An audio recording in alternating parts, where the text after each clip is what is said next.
He's gone 14 and a third innings, 9 hits, 3 earned runs, no home runs, 1 walk, and that was in the Papago game, and 21 strikeouts.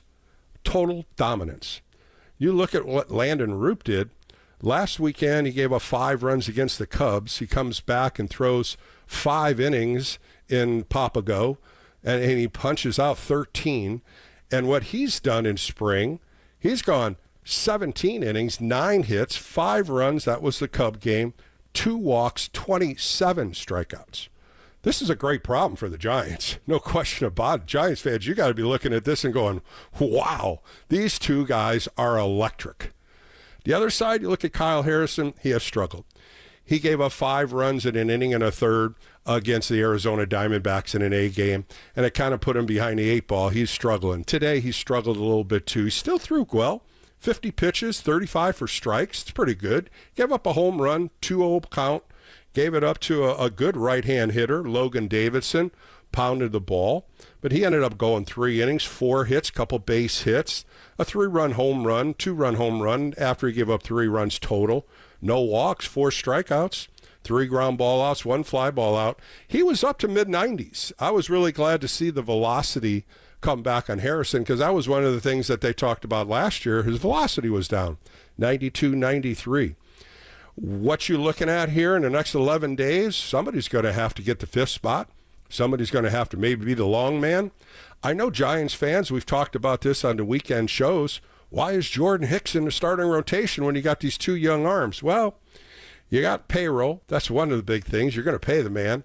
And where does he fit in a bullpen? He came over here 2 years ago wanting to be a starting pitcher. We saw him with the Cardinals. We saw him with the Blue Jays. Dominance out of the bullpen. But he wants to be a starting pitcher. He has struggled this spring, no question about it. Gave up 4 runs against the Brewers. He hasn't really had a clean outing like Birdsong and Roop. But you got to look at what you're developing here. It's going to be a big question for Buster Posey, Bob Melvin, J.P. Martinez in the next 11 days. Somebody's going to have to get a 5th spot. Now, if you look at the schedule, there's a way that you could possibly get these guys to start in AAA, but I don't think that's what they want to do. You have performed at the big league level in spring training. You need to get a shot. You want that starting spot. You want to do exactly what Hayden Birdsong did today. Give me the ball. I want to go out and perform. Boy, he did. 94, 95 mile an hour fastball, the curveball, the slider was sharp. The changeup, I always call it a Bugs Bunny changeup because it looks like a parachute that floats from the ball when you throw it. Dominance, just true dominance. Birdsong said in that interview, and I hope you listened to it, it's on all KNBR podcasts. He talks about Logan Webb and how Logan Webb grips the ball and how he learned how the ball comes off his fingertips the last second. That's what makes a changeup. It really makes the backspin. And if you can do that, the ball will trickle up and then all of a sudden float down. I always teach this when I teach young pitchers. Try to aim for the top of the plate because you never get a ball up. That's what Birdsong did today when you look at how many strikeouts he had and you look at what he did in that strikeout zone. Patrick Bailey puts that glove down and he hits it. 5 changeups, strike 3s, swinging over it, watching it. He threw 3-2 changeup to end an inning. The ball didn't even get on the plate, and then the hitter swung over it. This is deception. This is what you want out of your starting staff. He is one of the guys that the Giants need in this rotation. Landon Roop is another one. We'll hear from him later in the show in his interview. These are hungry young men wanting to compete at the big league level. Landon Roop, Brett Wisely, 2 good interviews later on the show. 808 KNBR, give me a call. Let's talk about this Giants team. We'll go over some of the offense. We'll take a quick break. I'm Bill Laskey. This is the Extra Inning Postgame Show. More coming up right here on KNBR, the Sports Leader. From the mound to the mic, this is KNBR Extra Innings with Bill Laskey. Sponsored by Lenardi's Markets of the Bay Area. Quite simply, the best. Hear him by saying to your smart speaker, play KNBR.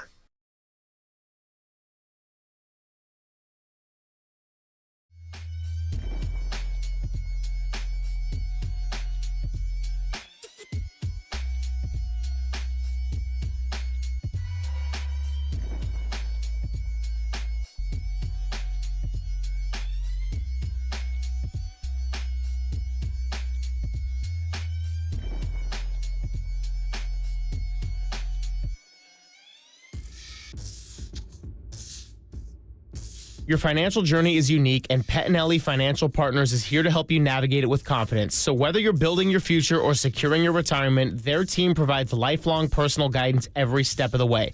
Start planning your financial journey today. Learn more at PettinelliFP.com. The financial consultants at Pettinelli Financial Partners are registered representatives with and securities offered through LPL Financial, member FINRA, SIPC. Investment advice offered through Stratus Wealth Partners, a registered investment advisor. Stratus Wealth Partners and Pettinelli Financial Partners are separate entities from LPL Financial.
Bill is back. Fired up, bringing it, all excited. This is KNBR Extra Innings with Bill Laskey. Sponsored by Lenardi's Markets of the Bay Area. Quite simply, the best. Listen on your Google Home smart speaker by saying play KNBR.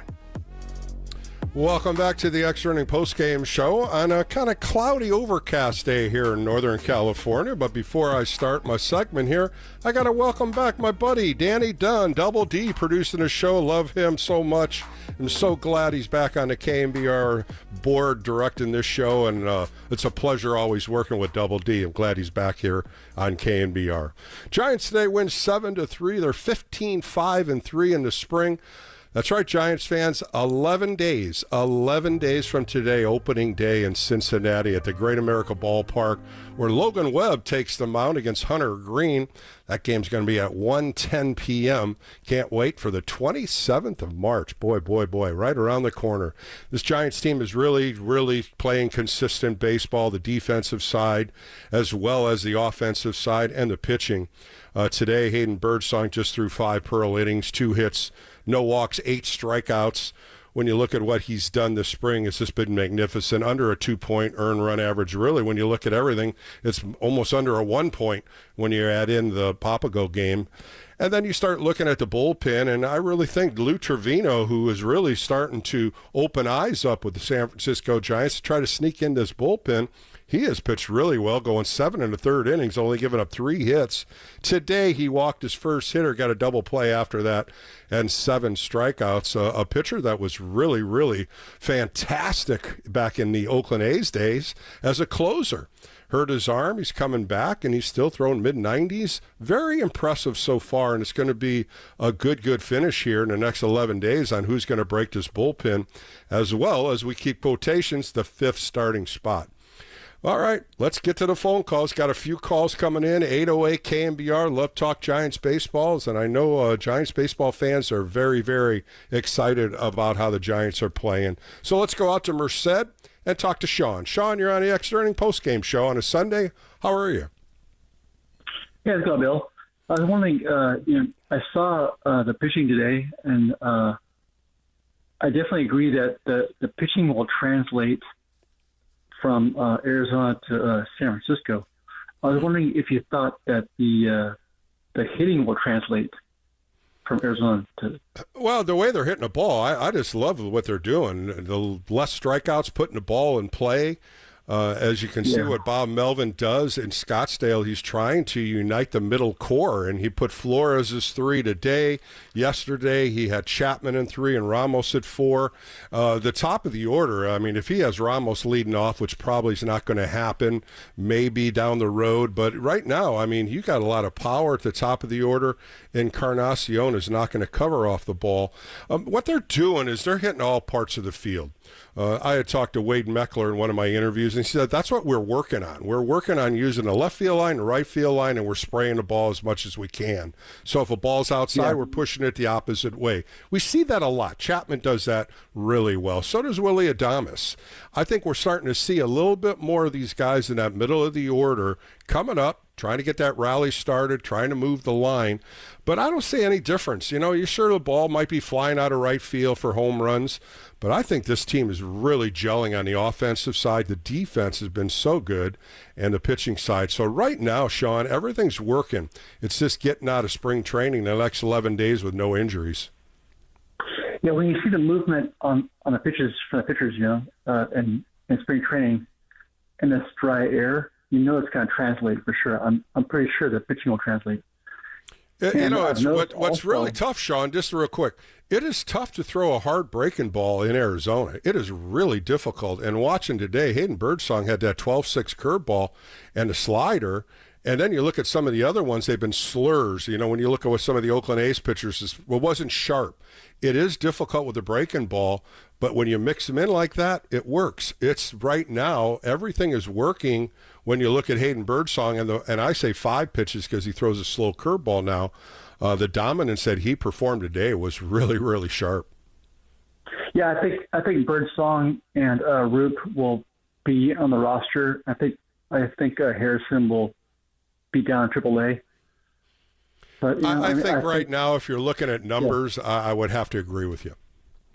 Yeah, I think that our hitting, we have to hit a little bit more, but things look great. I'm very happy.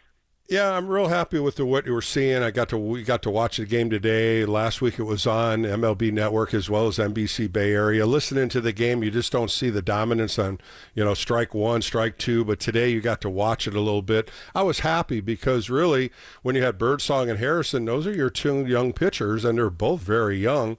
And we got to watch them perform. And it was against an athletic team that had a lot of the regulars in it. Harrison looked a little behind, no question, got behind a lot of hitters. He still threw the ball well. I was not, I was like, whoa, he's not pitching well. I thought he threw well. 50 pitches, 35 for strikes. That's a good number.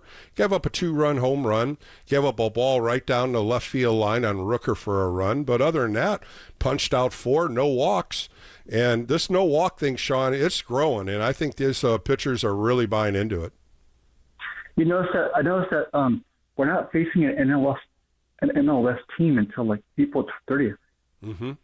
Yeah, the schedule's really opening up. It opens up early, where last year, if you remember, it was San Diego, L.A., San Diego, L.A. It just seemed like everything was NL West. This year it's opened up a little bit, and I think that's a great start, even though they're on the road first, and then when they come home for the home opener against the Mariners, it's an opportunity for them to keep this momentum going, what they have in spring training.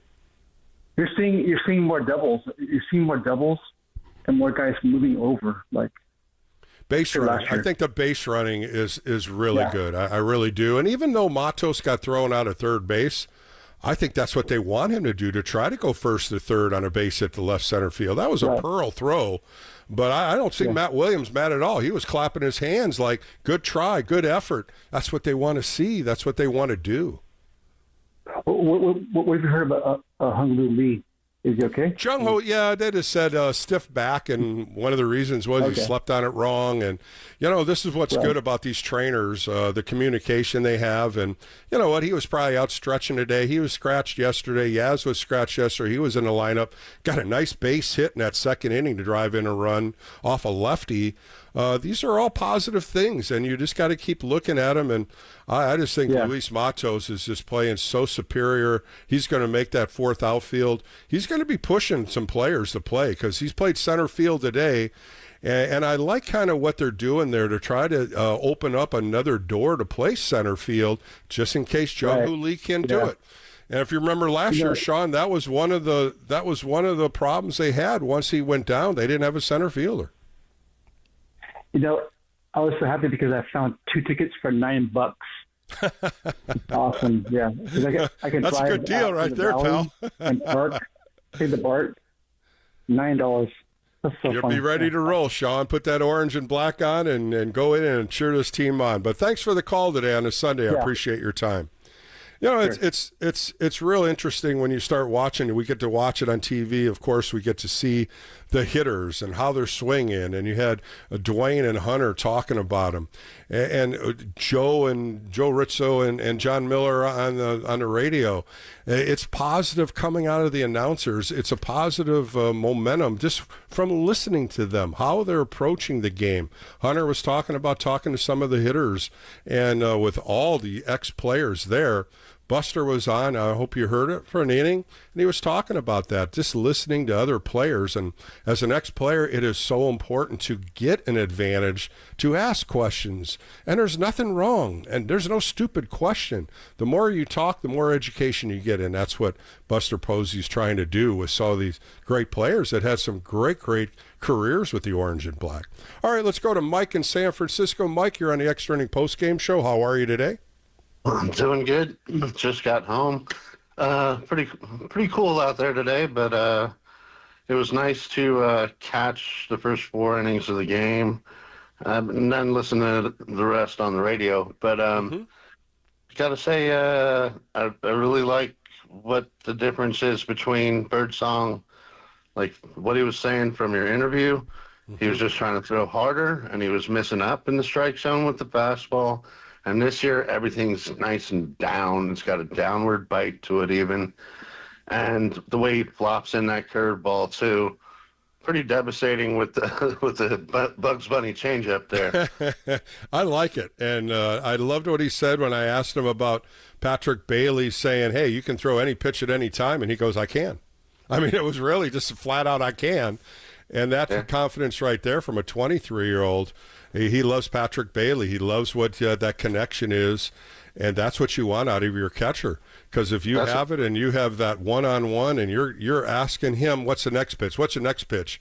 Boy, he was dialed in today. I was really happy for him today. Absolutely, and that was his first start of the spring, too. So lucky we got to see that. No, that wasn't the first one. I might have misread the stats. Yeah, that was his fifth. That was his 5th start of the spring. He had one over at Papago. But again, when you look at all the numbers, when I said it, if you add the Papago game, which was a minor league game, but who cares? He goes 14 1/3 innings with 21 strikeouts with 1 walk, and that tells you everything from that interview, Mike, that you heard, and hopefully other Giants fans can hear, that he wants to walk. He does not want to walk anybody. He wants to control the zone. Today, 13 first pitch strikes out of 17 hitters. That tells you a lot for the young kid. Speaking of controlling the zone there, and another thing about the interviews today, but Matos, after he got thrown out at third, he went up there and had a 10-pitch at bat where he fouled off every pitch. I thought that was a great at bat, even though he ended up popping up. Buster and in the booth, and then Ryan Walker. I always love seeing the spring interviews, especially with the players. Ryan Walker was cool as the other side of the pillow, Always right? is. That's your closer right there. That's the closer mentality. Yesterday he comes in, punches the side out, 2 by swinging, 1 by calling, and you call strike 3, and it didn't bug him. Nothing even bothers him. That's that Iron Man, nothing's going to crease my aluminum or the steel that I wear, Superman, Superman powers. Yeah. I guess the last thing I'll just talk about a little is Well, it was pretty good fiesta today. Adames and then Flores. He hasn't had a nice bat on ball in a little while from what I've seen. You're talking about And Flores? yeah, Flores, it you're was nice talking to about? see Yeah, him get that I back-to-back just homer. wonder, Mike. Last year he was injured. The knee bothered him. The lower back bothered him, and they talked about him being healthy. He looks really good. I mean, just when you look Yeah. at the body form and how he's swinging, and today he goes back to back a 2-2 slider from a lefty that he went down and got, and he hit that out for his second home run, back to back home runs. The home run by Willie Adames was a 1-2 fastball, kind of up in the zone, trying to get him to elevate the fastball. He didn't miss that one either. He hit that to left center field, but that was a really nice inning for the Giants when they scored Glad to 3 s- runs. Glad to see him on the team, and it looks like we could have a nice start to the season for the first 2 full months. Our I agree. schedule is taking a look at it. Yeah, And you're absolutely right, Mike, and I think that's what they're looking at. If they can continue to play consistent baseball, they'll take it right into the season, right into Cincinnati on the 27th, and we'll see how this contends. And there's no fear in these guys. These guys are living together, breathing together, and they're playing very well together, and I think that's the confidence Giants fans are seeing. they're not shying away from it, that's for sure. And yeah, it almost feels like go time. So have a nice evening, Bill. All right, Mike, thanks for the call. Appreciate it. And, that's when you start talking to Giants fans more and more. We're starting to see that out of Giants fans, the reaction, and we're seeing what they are seeing out of Arizona. Mike and I talked about Buster Posey coming on air, and he just said we're playing baseball. It's between our ears that we have to compete with, which is all so much it is, the mental game of the game. You play the game with your heart and your soul. You play it as best as you can, and that's what we're seeing. And I think that's going from Bob Melvin to his coaching staff down to each individual playing in that orange and black uniform. They're competing. And when the switch over with the younger players come in and after, they're playing well too.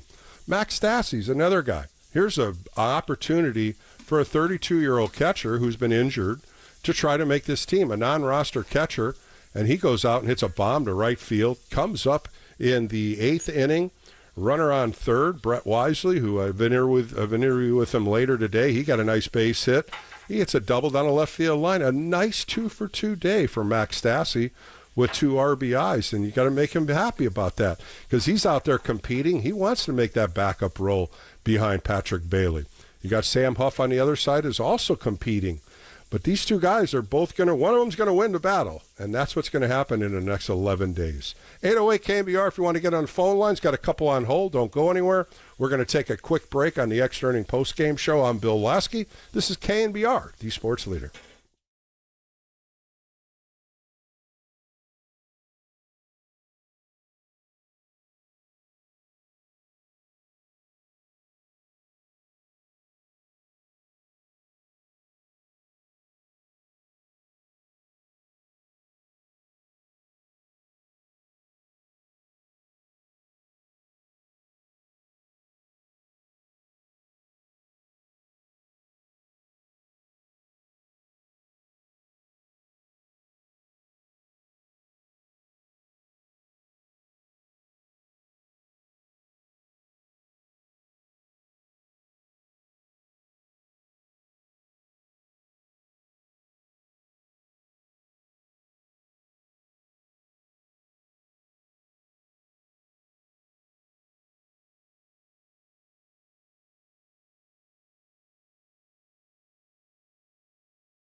The game may be over, but we know you want to talk more ball. So KNBR Extra Innings with Bill Laskey continues. Sponsored by Lenardi's Markets of the Bay Area. Quite simply, the best. We are KNBR 104.5 and 6.8, the sports leader. Welcome back to the Extra Inning Post-Game Show with Bill Laskey on an overcast Sunday here in Northern California. It's beautiful in Scottsdale Stadium today. You get to watch the game on NBC Bay Area or listen to it on KNBR. Giants win today 7-3. 7 runs, 14 hits, 1 error for the Giants, 3 runs, 6 hits, and no errors for the Athletics. I just don't know. Do you call them Sacramento Athletics, or maybe they just want athletics? I know John and a few other people mix in that Oakland name, but that's not happening this year. And we'll just state the Athletics, but they ended up losing the game. Giants are now 15-5-3, and the Athletics are 12-12. You know, two players that we're starting to see gel more and more in this Giants clubhouse is Willie Adames and Matt Chapman. And these numbers are really making these two guys this work together combination on the left side. On the defensive side was spectacular. Adames made a throwing error once today, but it was a tough play. And then he comes back and makes a really nice play. Casey Schmidt also had a nice play later in the game following up with Chapman. But when you look on the offensive numbers for Willie Adames, 29 years old, he'll be here for the next 7 years. 6 at-bats already for the Giants, hitting 361. That's right, 361, 3 home runs, 9 RBIs, and 2 stolen bases. His counterpart, Matt Chapman, is just blistering the ball. He's had 29 at-bats, hitting 448. That's right, that number's right there, 448, 4 home runs, 11 RBIs, 1 stolen base. You got to believe in this. These are two guys that are going to make this team so much better. In the second spot, third spot, fourth spot, they're going to make that consistency come. They both played over 150 games last year, and they're these guys that don't want to come out of the lineup. You're pulling these guys out. They want to play every day of every game. That's what I can't wait to see in the orange and black with both of them playing daily and seeing how these pitchers, just get ground ball outs. We look at Logan Webb. Most of his ground balls are to the left side or to second base. Tyler Fitzgerald, another one over there at second. Brett Wisely, Casey Schmidt. These 3 guys are all, following through, trying to make this team. Christian Koss, another name. I interviewed him earlier in the spring. A lot of good players up the middle, and I think that's what we're seeing from the young talent. When the Giants go to work this week, we're going to see more and more of the top-line pitchers. Tomorrow they go over to play the White Sox at Camelback Ranch in Glendale. Justin Verlander on the hill, and he's had a pretty good spring so far. He's pitched 14 innings, 11 hits, 4 earned runs, 3 walks, 14 strikeouts. Pretty good right there. And then on Tuesday, the Giants will have a split squad. Robbie Ray will be on television. We'll get to watch that on NBC Bay Area. And then they'll split it, and there's another name, Keaton Wynn. Don't forget about him with his split finger. He's been pitching pretty good. He has really been pitching good. We saw him on a TV game earlier. So those are what you're going to see here this week.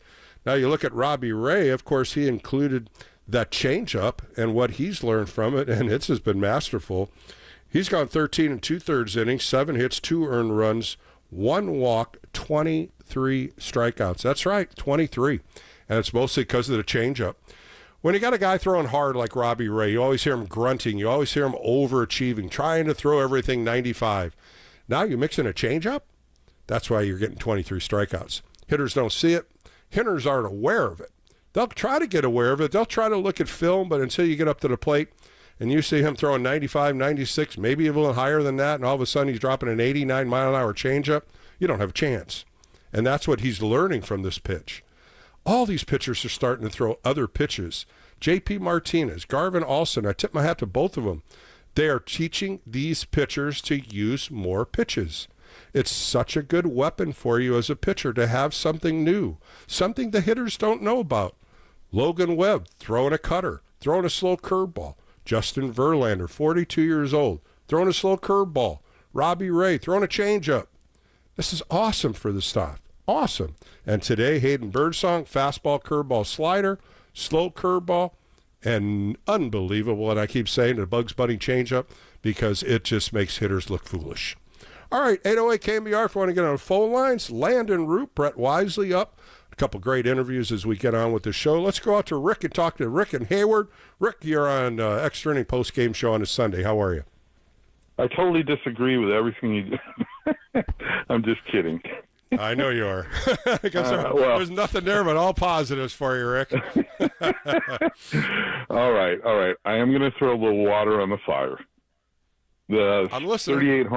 The 38 home runs that they've hit so far in Arizona, only 24 have come from regulars that are going to go west. And I use that. Yeah, I'm not really worried about the home run ball. I really am not, because the balls are flying out of Scottsdale. Yesterday, the wind was blowing out.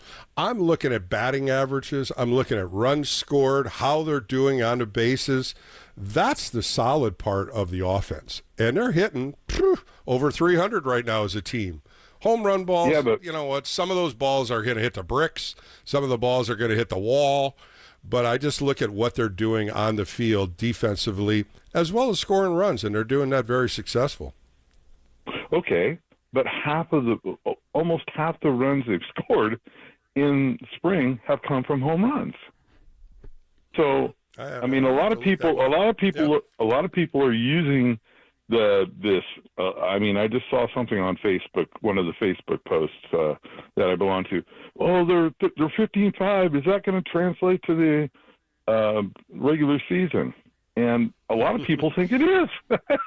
My point is it won't, and we all know that. No. I mean, spring training is going to be a total difference. Guys are going to change the atmosphere at different ballparks. We know this, Rick. I think all Giants fans, you try to believe it, and it's going to be great. No, this is going to be this is what you want to build off of, though, Rick. And I think you like the foundation, what we're seeing, because it is totally different.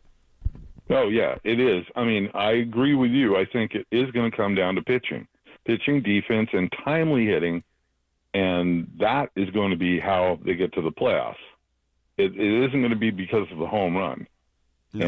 And just to that point, looking at the 24 home runs that the regulars have hit, that's on average to what they hit last year. They hit 177 home runs. This year, I don't think, if you look, but Rick, if you look at this team, the first thing you're going to say, are they a home run hitting team? I would say absolutely not. I don't see them hitting 20, 30 home runs. I just don't. I don't see an individual doing that. Maybe 20. But if you can get 2, 3, 4 of these guys to hit 20, that's a possibility. But I don't think you're going to even see that. I think you're going to be working at doubles in a gap and running the bases better. I think that's one of the things that is a big plus that they've made improvements on. Well, the problem is a lot of people look at stats, and they look at what Willie Adames did last year at 32 home runs, 112 RBIs, and they think that's going to translate to Oracle. No, you and I both know that. No, when he gets on the road, he might be able to hit him out of right center field. Chapman might go the opposite way. We always love how Chapman goes the opposite way. They're not a home run hitting team. There's no question about it. Think about this. Last year they hit 65 at Oracle, 112 on the road. Yeah, so they're going to hit more on the road. I'm excited about the pitching staff. I like you said, if Robbie can develop an off-speed pitch, if Logan can't be so predictable, because he even said that he knew he was too predictable last year in his pitch selection. I think they all are. Don't you think they all are? And that's why I just brought that up. Adding another pitch, another weapon, just to off-speed it, just to show it to a hitter, gets that hitter thinking about it. And if I can throw it for a couple strikes, it's going to work. Here's a question for you, and then I'll leave you alone. You're a pitcher. How hard was it for you to develop a second pitch or a third pitch? Excuse me. It was really the third pitch or the fourth pitch. You can develop it. It's how you throw it and how much confidence you have it in a game when you need it. I asked that to Birdsong yesterday. If you listen to the interview, he said, I have to throw it when he puts the numbers down. I have to have faith in Bailey, and I have to have faith in how I'm throwing it. Today, how about the off-speed pitches? He said 5 of them on changeups, he struck them out. 3 on curveballs. Those were really good pitches when he had them at 2 strikes. And some of them weren't even in the zone. Unfortunately, I didn't get to see the game on TV. I listened to it on the radio, but he was impressive today. He really was. Good. All right, Bill. I'll let you alone. Rick, it's always good talking baseball with you. Don't bring that negative to me right now. I'm on a roll right now, Rick. But No, I can hear it. All right, bye. I appreciate it. When I see positives like this, boy, I just keep people on the back enough. And J.P. Martinez, he's that guy. He's trying to make these people believe in strike one, and he has improved. It has definitely improved. Ryan Walker talked about it. Tyler Rogers talked about it. Birdsong talked about it. You'll hear Roop talk about it today in my interview. 0-1. I teach this in high school, college. It's the best pitch in the game. You could do so much against a hitter once you get ahead. And he showed it today with Hayden Birdsong. 13 first pitch strikes, 17 hitters that went up there. And that's a great number when you're looking at a 23-year-old that's trying to limit the walks he had last year, and so far so good. All right, let's go out to Berkeley and talk to Andrea. Andrea, Hayden Birdsong, one of your favorites. How are you? Oh, all right, we just missed Andrea.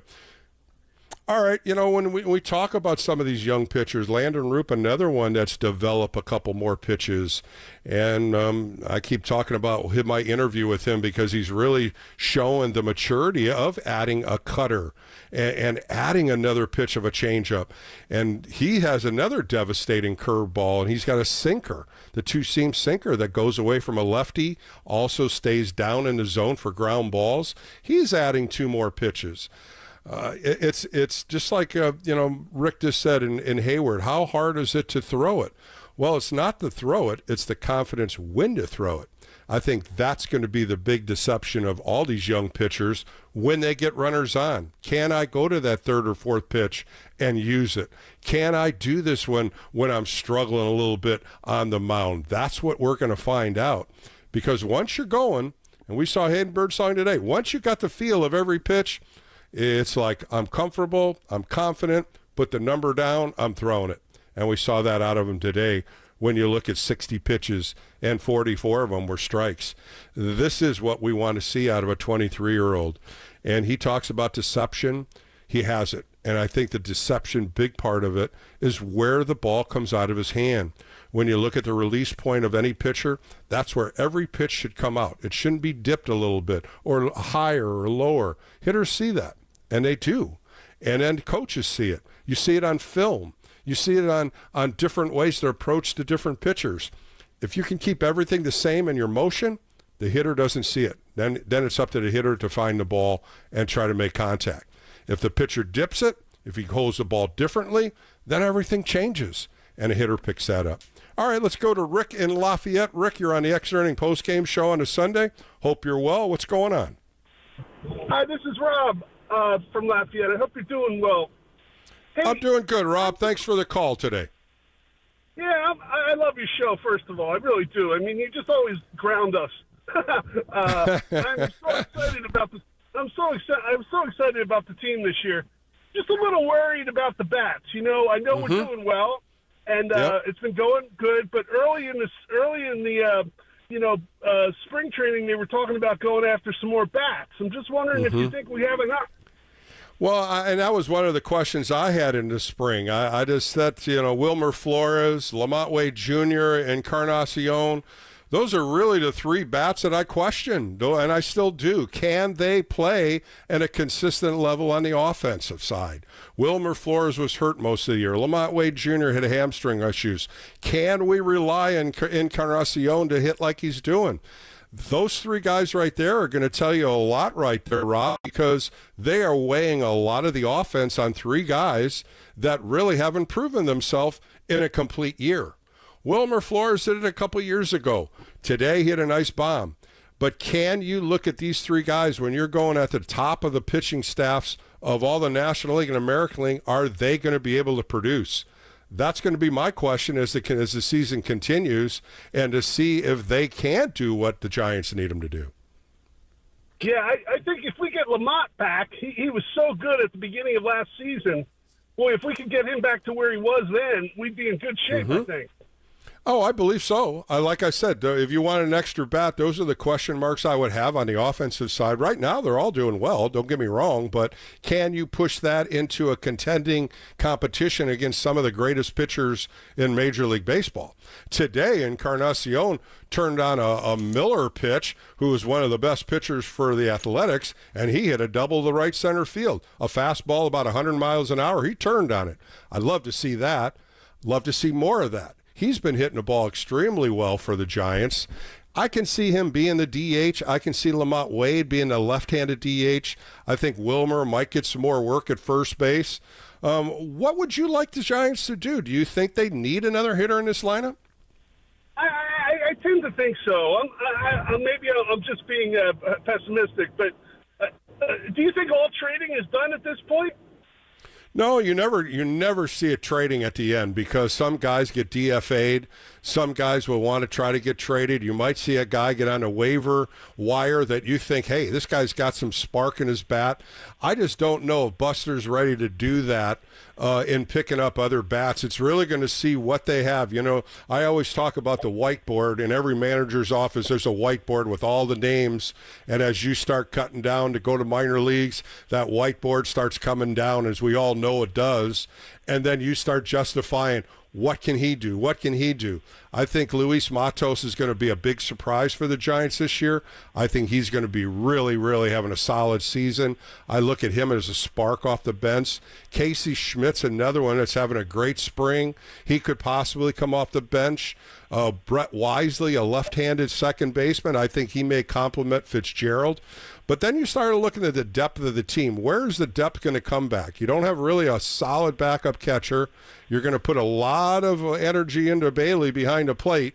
And then you start looking at Ramos in left field. Can he make that all-star first half and push it into the second half? If you start looking at the whole roster and then you start looking at what's coming off the bench, Rob, I think that's Mark Buster is going to have to look at. Hey, thanks again for keeping us grounded. I really love your show. Thank you so much, man.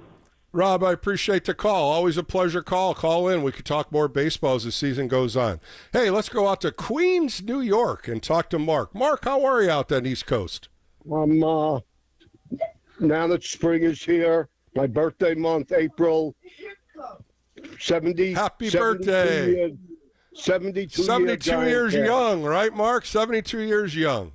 No, I'm 79 years young, but I started watching Willie Mays when I was 7. I haven't missed a season. I want to introduce myself. I've been talking to Marty Laurie. I've been calling in for 15 years. I told him all about Crawford winning his first Gold Glove. I mean, the Giants originated out here, and I'll die with the smile on my face with those 3 World Series. No one could take those away from me. And, like what's his name said, Aubrey Huff said, 1 is enough for me. But to get 3, so I'm going to be calling up during the season. I started very pessimistic in like February. And how do you feel now, Mark? You feel a little more positive with what you've seen and how this team is translated into a 15-5-3 record for spring? Well, you know what? I don't look at the scores. I look at individual performances. I look at who you got at the helm now. Buster. When they appointed him, I was so happy that they finally got somebody with brains, and he's just the man for the job. That started it. He sure is. He's got baseball knowledge. I think that's what you're trying to say. Baseball knowledge from being one of the best catchers in Major League Baseball. Now he sees it. He's got a great group of people that work alongside him, and he trusts them. Randy Wynn, now head of the minor leagues with Ron Wotus. So many great people that he has now achieved, and he listens to. It's not me, I. It's how we do it, and I love that. Yeah, exactly. And he has them so motivated. He has them believing in themselves. He has them starting out as a new team. Forget the past. And I'm sure he's bringing a lot of the championship years into focus for these players, because these players are hungry. These players they are, and you can see it. And you know what? The other thing, too, Mark, they're having fun. You see them laughing, smiling today on the broadcast. I don't know if you got to watch it. You know, you had Matt Chapman and Willie Adamas laughing in a corner after they got taken out, hugging each other. You know, you start building that camaraderie with the team. You start building that confidence with each other, and you stick up with each other. You talk to each other. That's what I'm seeing. Team is not just one guy. It's everybody. And that starts right now in spring training, and it develops all the way to that opening day on March 27th, Mark. Well, 72 years. I started in 54. Watching Willie Mays win the World Series for the Giants. My daddy goes back to Mellott and McGraw. I had an old father. So we got the DNA right here in Queens. I got my Well, you got the bloodline going, buddy. You got the bloodline growing in that family, and I love it, Mark, and I appreciate the call. Don't be afraid to call as the season keeps going. Love to talk to you and love to hear all your baseball stories. But you have a great rest of the day, Mark. Thank you so much. God bless you. All right, let's go out to Berkeley and talk to Andrea. Andrea, Hayden Birdsong. Birdsong, you love that name. Yes, and we had a little Mercury retrograde hijinks. I accidentally got disconnected. Got to go with the flow. Thank you for patience, right? Patience. We talked about that. Patience. Yes, patience is a virtue. I remember that saying. My mom used to say it because I wasn't the most patient, to say the least. Oh, so now we know a little bit about you, Andrea. Oh yeah, I'm a Virgo, but I have my moon in Aries, so I can get quite impatient. But it's, so tell me about Hayden Birdsong. What did you like about him today? Oh, gosh. So first off, great interview with him yesterday. And to see him today, you know, Virgos are super ambitious. And, you know, he's making his case, Bill. What can you say? 5 innings pitched, 8 strikeouts, no runs. I mean, really, what else does he have to do to make it into the rotation? I mean, the biggest thing is the other right-hander, Landon Roop, is doing this as well, and I think it's going to be difficult. I mean, Landon Roop will get a start this week, and Birdsong might get one more, and you know, it's happened before where you see 2 guys going all the way down to their last start. I remember back in the Kansas City Royals day, I was going from AA to AAA, and 2 of us were contending, an older pitcher and me, and I was 20 years old. And they put a night game on us, and they said, you're throwing 5 innings, he's throwing 5 innings. And they loaded both teams up, and they said, whoever pitches better goes to AAA. And, of course, I did. I pitched better than him.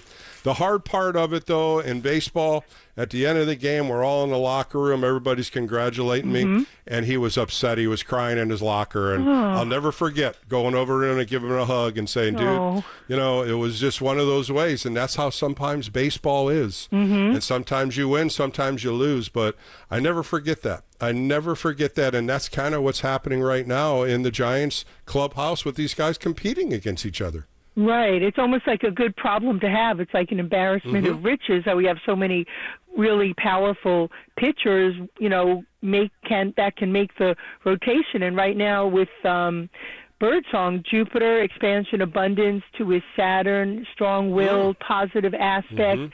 There you go. Patience. I like that right there. Strong will. Yes, strong will. Yeah, I like that one. And blends patience with enthusiasm and common sense with aspiration. So he's productive. Good ones there. This is really, you know, life is timing, timing is life. This is, you know, his time to really... And really, when you look at him, Andrea, it fits him. When you say all those words about him, that fits him perfectly. It really does. And he is patient when he's on the mound. He's not over-aggressive. He's not rah, rah, rah. Give me the ball. I want to pitch. Right, well, that's how you and I always talk about this, because some of the words you say that these guys do, it fits them perfectly, and that's what I love talking to you about it. Oh, well, thank you. Yeah, I kind of go after their qualities of their personality and put in a key phrase and don't use a lot of jargon. So you can just say, you know, Virgos are humble and conscientious and very meticulous and organized, and he wants to do a good job. So, you know, you can see that seriousness on the mound. And again, August 30th, 2001. So, you know, he's ready to go into the starting rotation, and he can pace himself. There's no shortcuts here, and I really think he's done his due diligence and deserves to be in the rotation. I hope so. I really do. And you heard him yesterday in that interview. Yes. He wants Excellent. it. There's no question. He thinks about it all the time. And today you're going to hear Landon Roop, and I he's look just forward as to that. confident. He's just as confident. And that's kind of what you want out of young pitchers, don't you, Andrea? You want them, fighting till the bitter end and being competitive, and that's, what they're there for. So this is, like you said, part of the game. So Landon Roop, I'm going to look him up. That's why they get their dander up. It's like they want to get into the starting rotation. Oh, what do you know? Isn't that what you want, Andrea? You want to get in. You want to be part of it, and you start your major league career that way, and that's what the good signs that this Giants team has. And you look at, Harrison, Kyle Harrison. He's another young left-handed pitcher, just struggling this spring a little bit. And, he may start in AAA. We don't know. We don't know the decisions they're going to make. If you look at numbers, yes, he is behind them, but he's still got so much ability left, and maybe it just takes him a couple months to get it going in AAA or however they're going to maintain him. He's still a positive kid that really throws well, and let's just hope that things go right for him too. Well, check it out. We got the Battle of the Virgos. Landon Roop is September 10, 1998. In Rocky Mount, North Carolina. Yeah. So this is quite interesting. We've got two Virgos dueling it out for the starting rotation. That should be interesting. Well, by next weekend, Andrea, we'll find out when Extra Innings is back on, and we'll definitely watch how this makes the roster by the 27th. They'll have it before that because they'll fly out on the 26th to Cincinnati. Opening day soon, Andrea, and we'll be talking Giants baseball for the next 6 to 8 months. Oh, yes, counting the days. Thank you for your stellar show. Andrea, thanks for the call. It's always a great pleasure talking to you. I appreciate your time. You too. Take good care. It is so down. I mean, we look 11 days left before opening day, and we know Logan Webb's going to be on the hill on the 27th. It's now all about injuries. Little injuries. Take the day off. You don't need to get hurt now. This team is playing very well. Consistent baseball, defensive side, offensive side, pitching side, catching side. It's all coming around.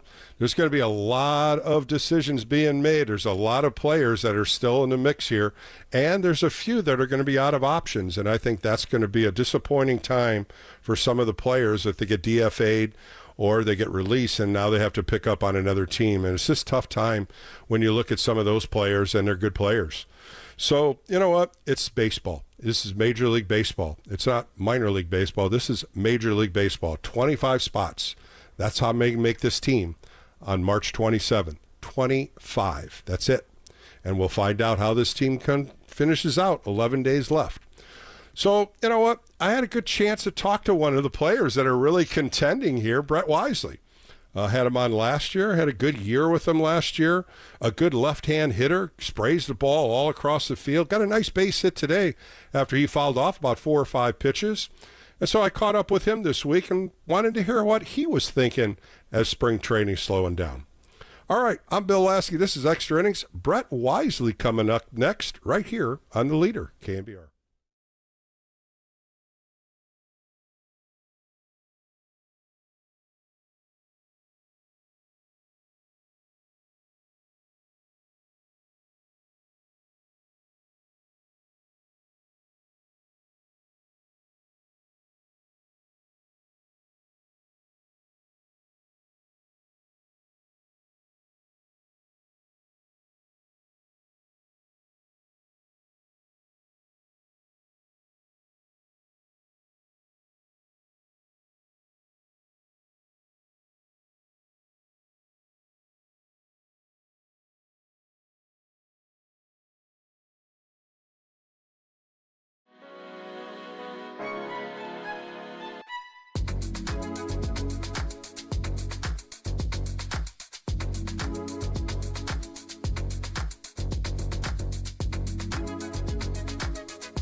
You're listening to the former Giants righty. It's KNBR Extra Innings with Bill Laskey. Sponsored by Lenardi's Markets of the Bay Area. Quite simply, the best. Heard on your Apple HomePod by saying play KNBR.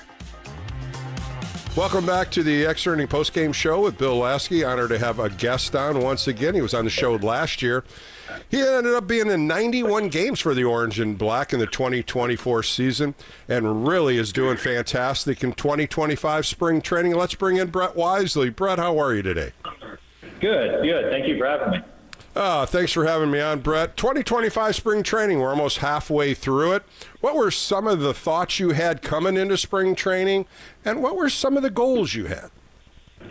Well, the thoughts coming in was kind of just to play ball like I'm a kid again. I mean, just have fun with it. Just try to go out there every day and do my best, whether it happens or not. Just want to go out there and give it my all every day I go out there. And my goal always is to make the team, and I want to be a starter, but whatever way I can contribute to the team would be awesome, and that's just the mindset going into it.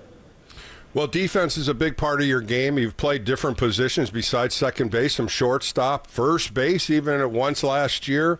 When you look at the defensive side, what are you gaining when you go out there to work every day? What are some of the things that you're trying to improve on? I'm trying to improve on all the different spots because I feel like the more positions I know, the better it will help me in the long run. So if I can be better at shortstop or third base or even the outfield, then that gives Bob and the guys a good knowing that they can throw me out there and they will have a solid defender. And that's just what I do every day in spring training. I go out there, I do a different spot. I try to get better at it. I learn from the veterans on the team that are Gold Glovers, so it's fun to watch them and kind of pick up on things they do. And then I try to put that in my game as well. When you're playing second base, you like to play a little deeper. You like to go into that short right field, go into your left to pick that ball up. It's very difficult at times, some of the angles that you have to try to make, and then throw a sidearm throw. How much do you work on that? I wouldn't say we work on it a lot, but we do fungos where it's kind of hit like that. So it's all just when balls go like that, you just got to use your athleticism and just put yourself in the best spot to make a play. And I think that's more of a skill you kind of just get the more you play in this game. You don't really practice it too much. Yeah, I tell you, when you're out there, instinct is so quick. The balls are coming so fast on middle infielders around the bag. Of course, you're always working about footwork. Tell me some of the things that you're trying to do, improve in that, and trying to stay balanced throwing it first. Yeah, I mean, footwork's most important on defense. If you can keep your feet under you in tight spaces, it will make you a better defender. And this offseason, I did a lot of just little drills at the local field, just working on keeping my feet under me, keeping my feet quick, and kind of just putting my body in the right spot. Because your glove can be in the right spot, but if your feet are all tied up, you're not going to make the play. So your feet are what's most important on defense, and I really take that in all my training. Brett Wisely joining me on the Extra Inning post-game show. Speed is one thing that Bob Melvin wants to use. He wants to get stolen bases up. Of course, running the bases is improving so much in the 2025 spring training. What do you do to anticipate the ball if you're on first base to try to get to third base? It's a quick reaction. Yeah, I mean, you just gotta know where your defenders are, and you gotta know what. Say if you got a good power hitter at the plate, then you know they're going to drive the ball. So if they hit a ball in the gap, you got to get on your horse. You just got to make the tight turns and try to get as far as you can. Even sometimes doubles when you're on first base, you can score. So you got to keep your head up and just really focus on the defenders. And you got to know what their arms like out there, and then how their speed is as well. Because if they're quick and they got a good arm, it's going to be harder for you to get to third base. Brett, how much do you work on for leadoffs, secondary leadoffs, things like that, knowing what the pitchers can have if they have a good move, a quick move? What are some of the analytics that you study when you do that? Yeah, I mean, we study these pitchers, I feel like, more than we would if they were pitching to us, because they really do key in on stolen bases and getting from first to third. So we got to know their time to the plate. If they're a rhythm guy, we just pick up on all these little details that we study a lot on, and then we take it out to the game with us. Last year, Brett, your offensive numbers were pretty good. You hit the ball out of the ballpark at times. But over the spring, you're really moving the ball all fields. The right field, you hit a nice double the other day down the left field line. What are some of the things you're doing in the batting cages or even in batting practice to make better contact this year? I'm just focusing more on using the whole field, like you said. I mean, when I'm in the cage, all my work is on hitting the ball at the left field. If I pull the ball, it comes natural. So if I get in a tendency where I'm trying to pull everything, then my body's going to get in a bad spot. I'm going to pull off and miss a lot of pitches in the middle of the zone. So in my practice, I just focus on going to left field and keeping the ball on the line so that I can have that in my bag. So if they pitch away, I can slap it to left field. If they come in, and I can pull it and do some damage on it. Pat Burrell even mentioned in spring training he wants strikeouts cut down, put the ball in play. Last year, ended up striking out 65 times. What are you doing to improve that number? Oh, just really focusing on your plate discipline in the cage. You're taking pitches that, even on front toss or even when we're doing BP, just take pitches that you can't really do anything with. So if there's pitchers, like we do situational rounds, and I'm looking for a ball middle way, and I'm going to take the pitch middle away, because in the game, your instincts are going to tell you to swing at it. But if you can really key in and focus on swinging at the right pitch on the right zone, then it's going to come a little bit easier in the game. But obviously, the pitching's hard and this game's hard. But I mean, if you can make it a little bit easier on yourself, it goes a long way. Well, spring training is a lot of grinding, a lot of early mornings, a lot of early work on the backfields. Tell me a little bit about what you do on the morning workouts. Do you do mostly defense, or are you in the cages?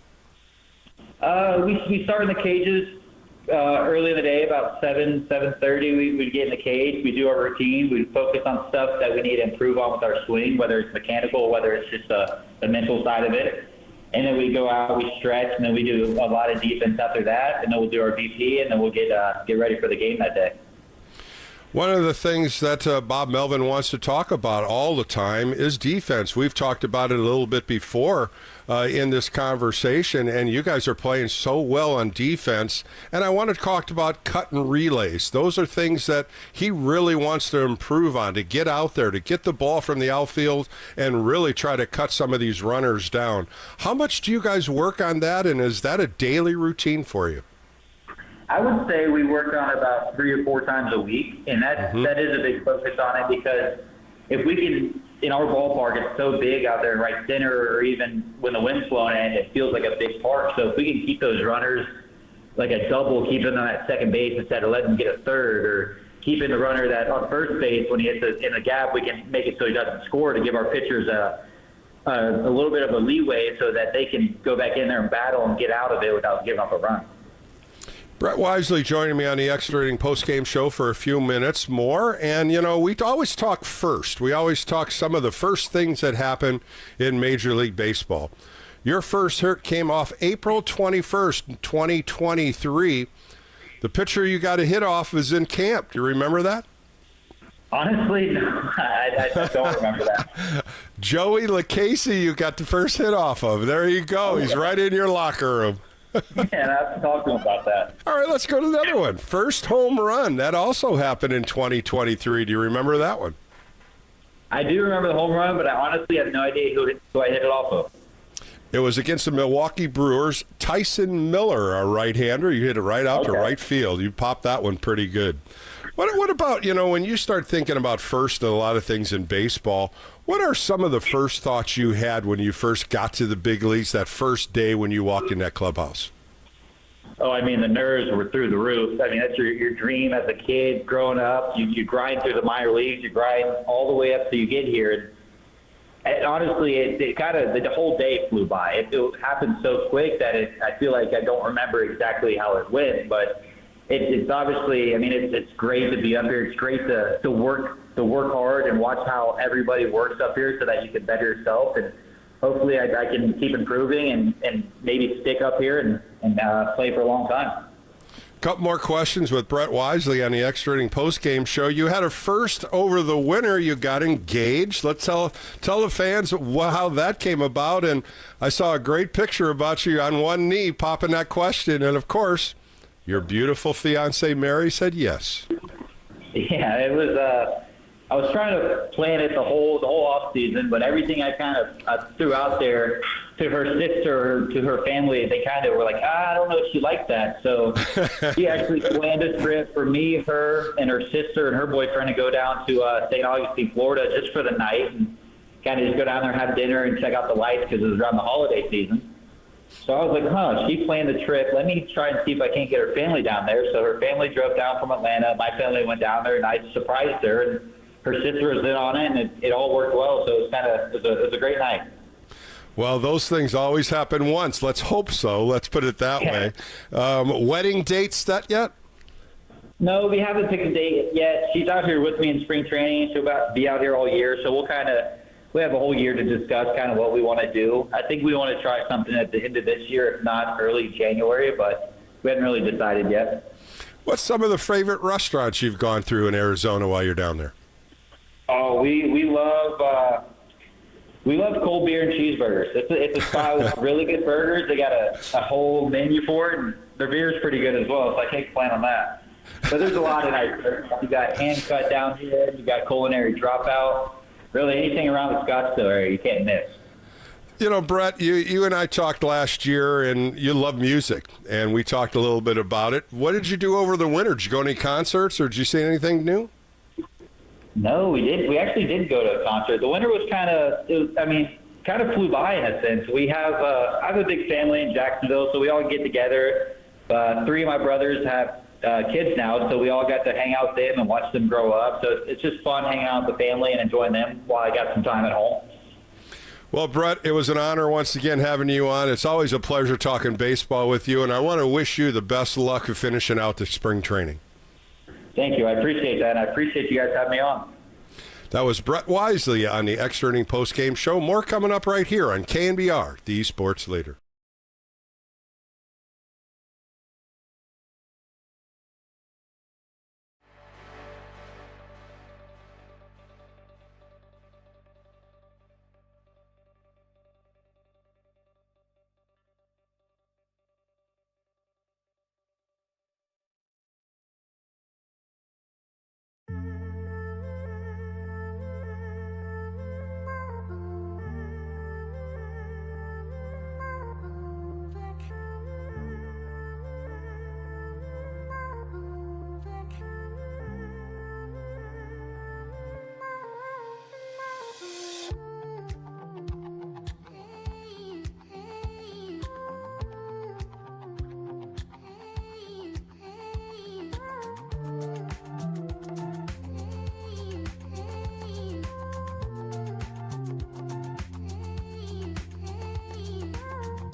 This is KNBR Extra Innings with former Giants right-hander Bill Laskey. Sponsored by Lenardi's Markets of the Bay Area. Quite simply, the best. Hear him on your Apple HomePod by saying play KNBR. Play KNBR. Welcome back to the Extra Inning Postgame Show with Bill Laskey as we recap the game today in Scottsdale Stadium. The Giants win 7-3. Ended up him really pitching well with Hayden Birdsong and some great rated bats. Let's just take a peek at it. And it all started in the second inning when Matt Chapman got a base hit to left center field. Luis Matos ended up getting a base hit up the middle. It was first and second. And Mike Yastrzemski with 2 outs had a nice base hit up to center field. Lefty versus lefty. And the Giants scored their first run in the second inning. In the third inning, it all started with Elliot Ramos getting a base hit to left center field. Willie Adames comes up with a 1-2 pitch and a fastball that was elevated, and he hit all of that. His third home run out to left center field. And what happens right after that? Wilmer Flores follows it up with a back-to-back jack. That's right. He hit a 2-2 slider down and in, hit it out to left field for his second home run. Giants scored 3 runs right there, and they added on in the sixth inning. And sure enough, it was Max Stassi, a player that's trying to get the backup role behind Patrick Bailey. He's starting to hit the ball well. A walk by Yastrzemski, and Matt Stassi hits a ball out to right field for a home run. He ends up getting a double also in the eighth inning, knocking in Wisely. Brett Wisely, of course, the interview we just had a nice at-bat, fouled off about 4 or 5 pitches, and finally got a base hit out to right center field. And then Max Stassi comes up with 2 outs after, and he hits a double down the left field line. Had a real nice day. Max Stassi goes 2 for 2 with a double and a home run, 2 RBIs. Elliot Ramos goes 2 for 3 today. Jannar Encarnacion goes 2 for 3 with 2 doubles. Home runs today. Adames hit his third. Flores hit his second. And as I again said, Max Stassi hit his second home run of the spring. 11 games left before the 27th opening day against the Cincinnati Reds. That's going to be a good game right there. When you start looking at Logan Webb's going to start that game. Hunter Green's going to start that game for the Reds. And we still got a lot of spots left on this 25-man roster as Giants are going to have to figure out what they want to do with extra players, a backup catcher. And we talk about the 5th start in the starting lineup. And this is the starting rotation that's going to hold 5 starters. And when you look at what they have, Webb, Verlander, Ray, Hicks, and who's going to be the 5th one? Landon Roop's coming up next. We got a great interview with him. Hayden Birdsong's definitely putting some pressure on the Giants today as he threw another 5 innings, 2 hits, 1 infield hit, no earned runs, no walks, 8 strikeouts, 5 ground ball outs, 1 fly ball out, just really put numbers up. 60 pitches, 43 for strikes, 13 first pitch strikes out of 17 hitters. Kyle Harrison followed him up, having a tough spring. A young kid that really made the rotation last year, inconsistent. Just don't know where they're going to put Kyle Harrison. Could he start in AAA in Sacramento? That decision's not made yet. The kid can pitch. There's no question. He goes 3 innings, 4 hits, 3 earned runs, gave up a home run to Logan Davis in a 2-hole fastball that got it up in the zone. No walks, 4 strikeouts. And we start looking at what the bullpen has. Lou Trevino, a pitcher that really pitched well for Bob Melvin back in the Oakland A's days, had an arm injury. He's coming back really strong as he ended up going so far. He went 1 inning, giving up 1 walk out of double play to end the game with a strikeout. He's gone 7 1/3 innings, only given up 3 hits, 1 walk, 7 strikeouts. And there will be some battles to get this bullpen, and you just wonder if Landon Roop could possibly start in the bullpen. He started there last year as a long man middleman. He has pitched out of the bullpen where Hayden Birdsong hasn't. But still, they're probably going to get 1 start each left and see where it goes from there. Of course, today, when you look at what Birdsong did, 60 pitches, that's kind of where you want to be. 1 more start to get up to 65 or 70, and then you start pushing away there. But it's a good problem for the San Francisco Giants, and we'll find out all coming up this next week from the 17th all the way to the 23rd when they come up to North and they play the Sacramento River Cats. They finish up with 2 games at Oracle Park against the Tigers, and the roster is going to have to be set. And we'll find out what Bob Melvin does, what J.P. Martinez does, what Pat Burrell does, and then you sit down and you talk to the president of operations, Buster Posey, and they'll have a lot of discussions this next week, and there's going to be a lot of players that are going to be happy, and there's going to be the ones that are sad. And the sad one's going to have to go to Sacramento and battle it out, and that's where you have to just grit it out, and that's the tough part of baseball. Sometimes you win, sometimes you lose, but it's all about how you tighten your spikes up and you get back out there and try to be the best players you can be. All right, sit back. I got Landon Roop coming up. Boy, we had a nice conversation about pitching. And if you want to hear about a kid that's really wanted contention of getting this 5th spot, he is that guy. Landon Roop coming up next right here on the Extra Inning Postgame Show on KNBR, the Sports Leader.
KNBR Extra Innings with Bill Laskey keeps the postgame rolling live right here. Sponsored by Lenardi's Markets of the Bay Area. Quite simply, the best. On KNBR 104.5 FM and 680 AM, the sports leader.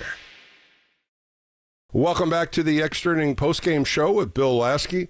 The San Francisco Giants are playing extremely well in spring training, looking for that March 27th opening day matchup against the Cincinnati Reds. My guest today has been pitching extremely well himself. From Rocky Mount, North Carolina, let's welcome in Landon Roop. Landon, how are you today?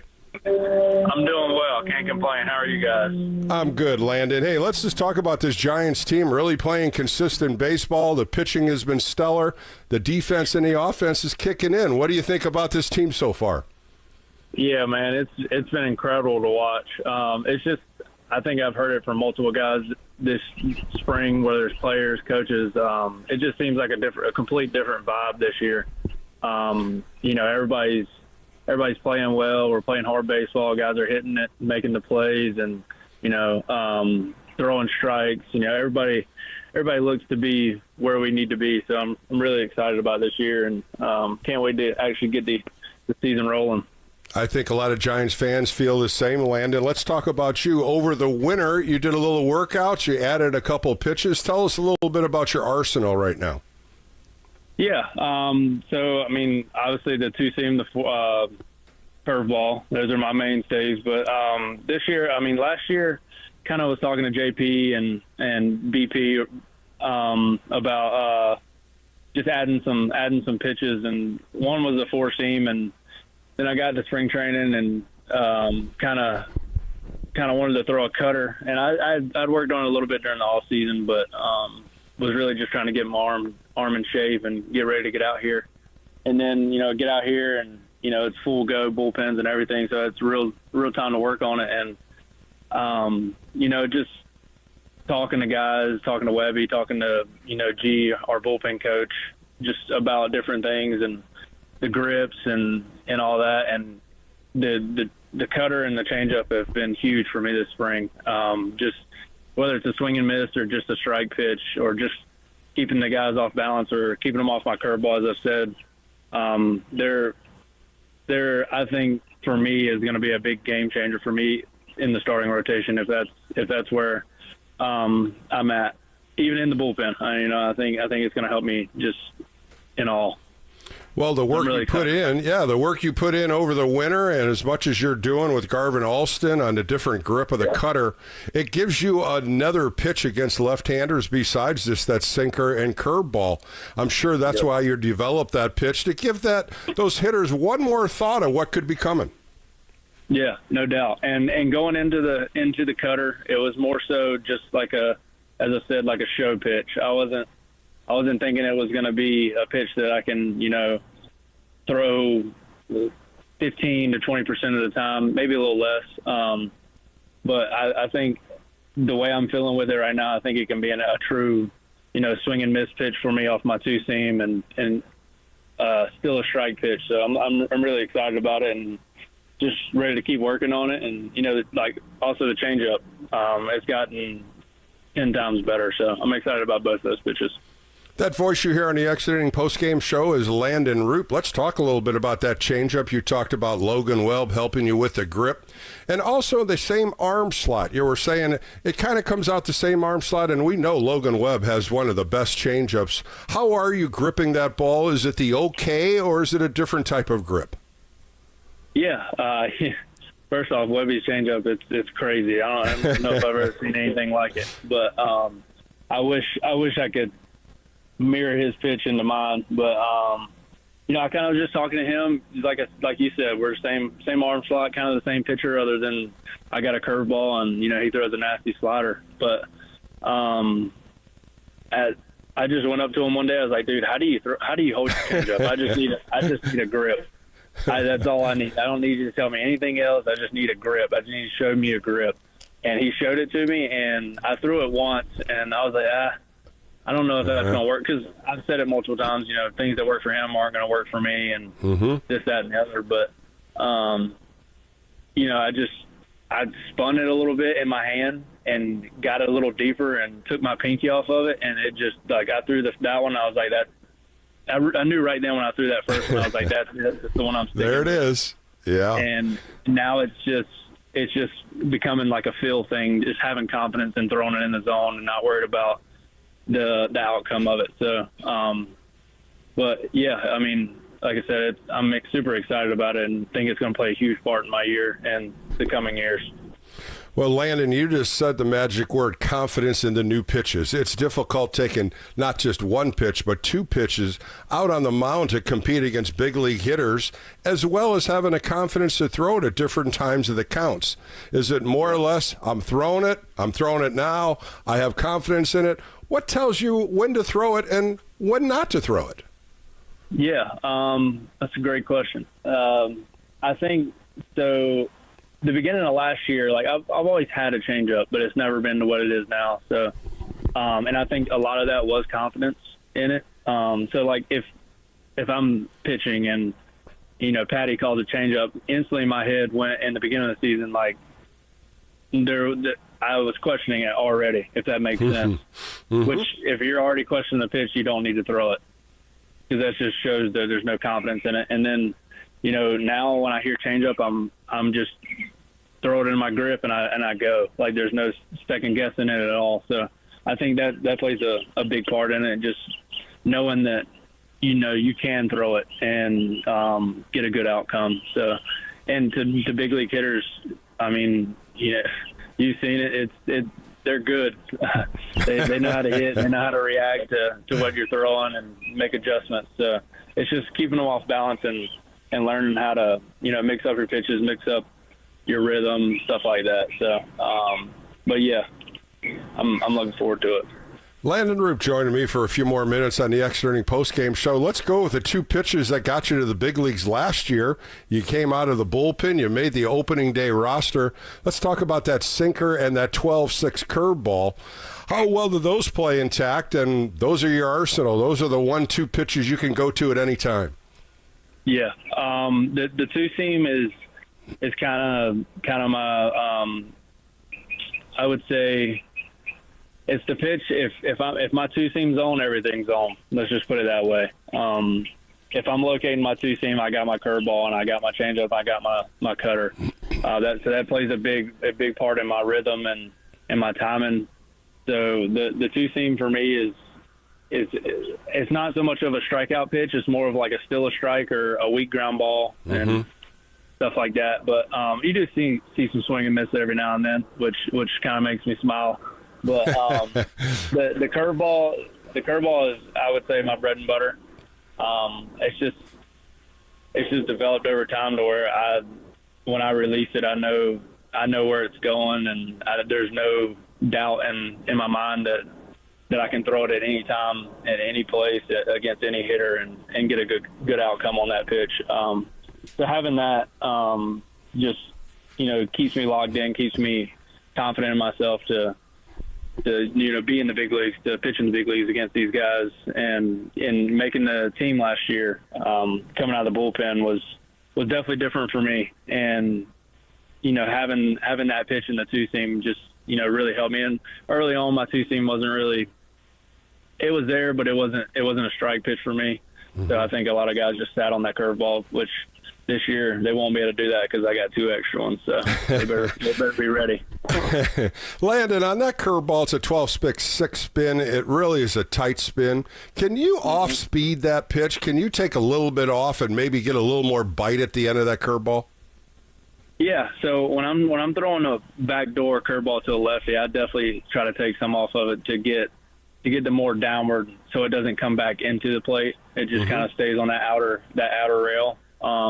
But if I'm throwing it, middle of the plate in or middle of the plate away to a righty, I'm letting it rip. It just doesn't have the velo. So, but I'm putting everything I got into it. The velo just doesn't show. One of the things that J.P. Martinez as well as Garvin Alston talked about this spring training is getting better defense, getting that pitcher to catch the ball and trying to hit double plays and make those plays, covering first base. So many times last year, the pitcher was late getting there. I know PFPs are big time going on in spring training. How are you developing into a better fielder? Yeah, that's basically a lot of what spring training is. You throw and then you go, whether it's team fundy, working with the position players, or backing up bases, or just fielding balls back at you, going one, or covering first, or making a double play like you said. It's just really just focusing on the little things in that aspect, because no matter how many times you do it, that one time that it happens in game is when you need to make it right. So. It's just as soon as the way I look at it, as soon as I release the ball, I become one of the infielders. So I got to be ready for at any time to know what base I'm throwing to the ball and all that aspect. So, we do a lot of PFPs, and a lot of guys will say they're tired of them, but they do help out a lot, and they're definitely needed. Couple more questions with Landon Roop on the Extra Inning postgame show. Landon, last year we talked about some of your hunting expeditions over the off season. What did you do? More hunting or fishing? I definitely did a lot more hunting this year.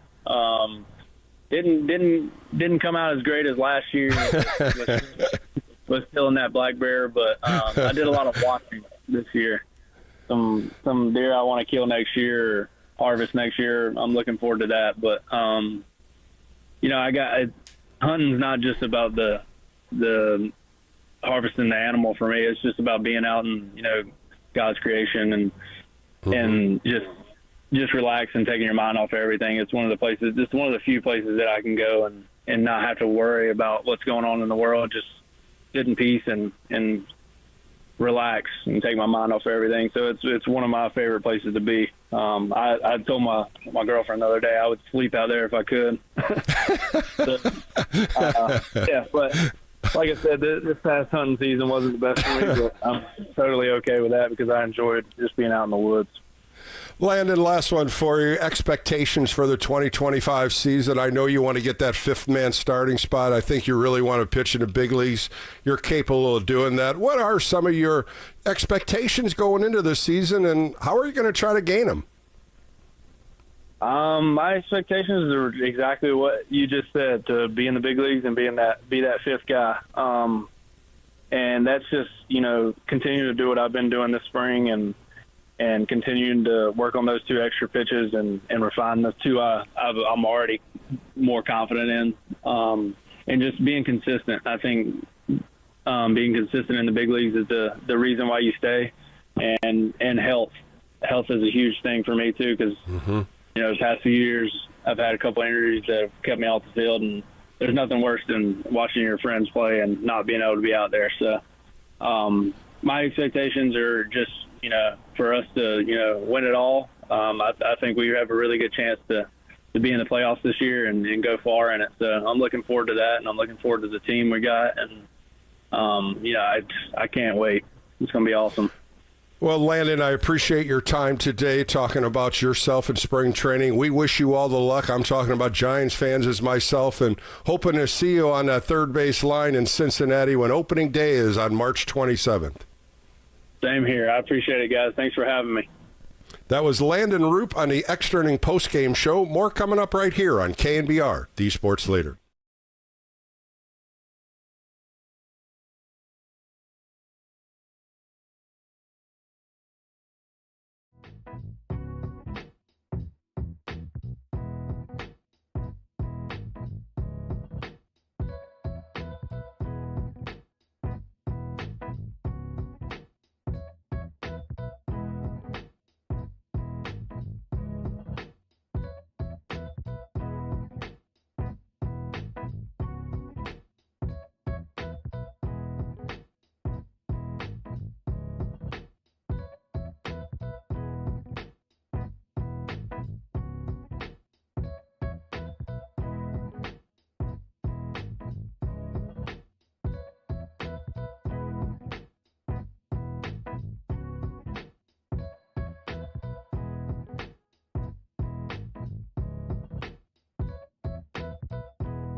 Bill is back. Fired up, bringing it, all excited. This is KNBR Extra Innings with Bill Laskey. Sponsored by Lenardi's Markets of the Bay Area. Quite simply, the best. Listen on your Google Home smart speaker by saying play KNBR.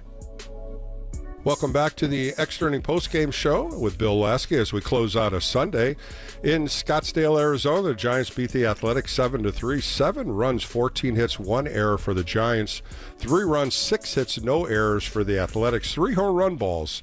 Willie Adames hit his third, a 2-run home run in the third. And right after him, a back-to-back home run by Wilmer Flores, his second on the spring. Max Stassi, trying to fight for that backup catcher job, hit his second home run in the 6th inning. On the pitching side, Hayden Birdsong just pitched extremely well today, going 5 innings, 2 hits, no walks, 8 strikeouts. Kyle Harrison and Lou Trevino finished it out. Giants now are 15-5-3. They go over and play the White Sox tomorrow. Mr. Verlander's on the hill. Bivens and Pereira will follow him up. I'd like to thank my Double D, my producer today, Danny Dunn, back on the board. Appreciate all he does, as well as Sean, who picked up all the phone calls. And I want to thank all your callers for follow up on the Extra Inning Postgame Show. I appreciate that. My interviews today, Brett Wisely and Landon Roop. If you missed those, you can catch those on the All KNBR podcast. We'll be back next weekend when the Giants play the Diamondbacks, and then they come back and play the River Cats on Sunday. Both Extra Inning Postgames will follow that. For Bill Lasky, be safe, be well. More coming up right here on KNBR, the Sports Leader.